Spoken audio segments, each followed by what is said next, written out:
Have you ever lost something precious and thought it was gone forever? Let's delve into the concept of restoration. It's like losing a cherished heirloom. A piece of your history just vanishes. You search, but it remains lost. Years pass and that loss still stings, but then one day you find it. It was there all along, hidden away, waiting to be rediscovered. This is so much like our spiritual journeys. There are times when we lose our way, lose our faith. We feel a void, a loss, and it seems like it can never be filled again. But here's the beauty of restoration. It teaches us that what is lost can be found. That void can be filled. It's about having faith, not just in finding what's lost, but also in the process of searching. Because remember, just as an heirloom can be found again, so too can our faith be restored. Across the world, there are countless stories of restoration unfolding every day. Take, for instance, Sarah, a woman in her 40s who had lost her job, her home, and was on the brink of despair. Yet, in her darkest moments, Sarah chose to hold on to her faith, to believe in the promise of restoration.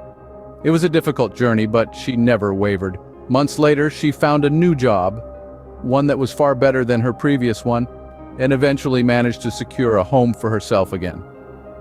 Her life story is a testament to the power of faith and the promise of restoration.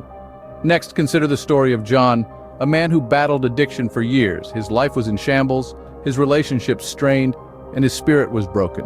He had lost so much, yet he found the strength to turn to faith.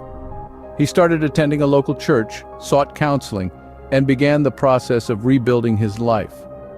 Today, John is clean, he is reconciled with his family, and he's using his experience to help others in similar situations.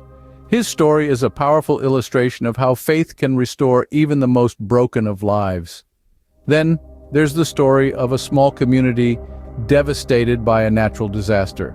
Their homes were destroyed, their livelihoods were lost, but they held on to their collective faith.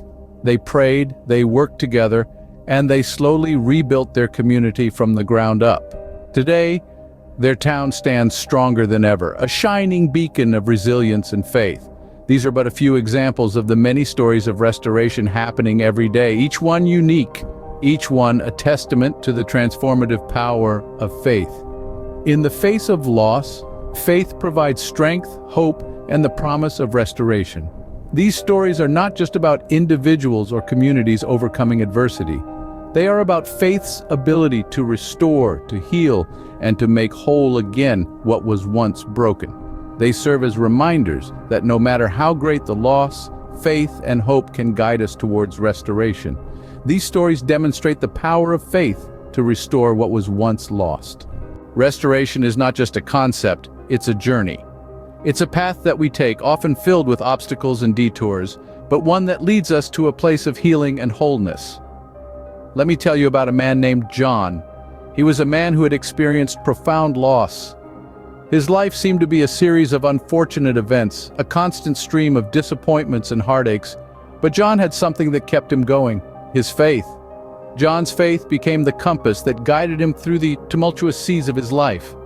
It wasn't that his faith made the hardships disappear, but rather, it gave him the strength to persevere. It gave him the courage to trust in the process of restoration, to believe that even in his losses, there was something to be gained. Faith, my friends, is the key that unlocks the door to restoration.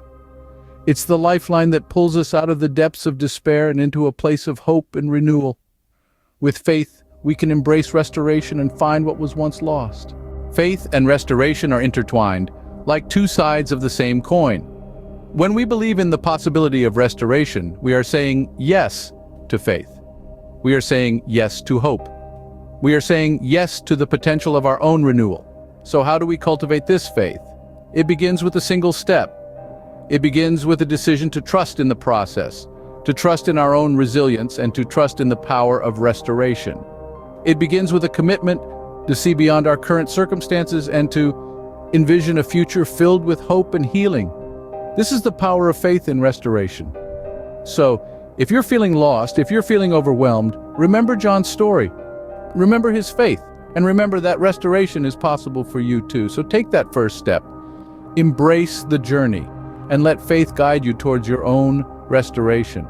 Remember, you're not alone in this journey. There are people around you who are willing to walk with you, to support you, and to believe in you. So don't be afraid to reach out. Don't be afraid to share your story.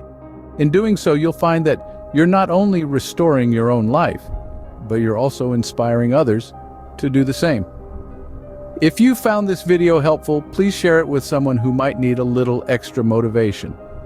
And don't forget to subscribe, hit that notification bell, and give this video a thumbs up. Until next time, stay blessed.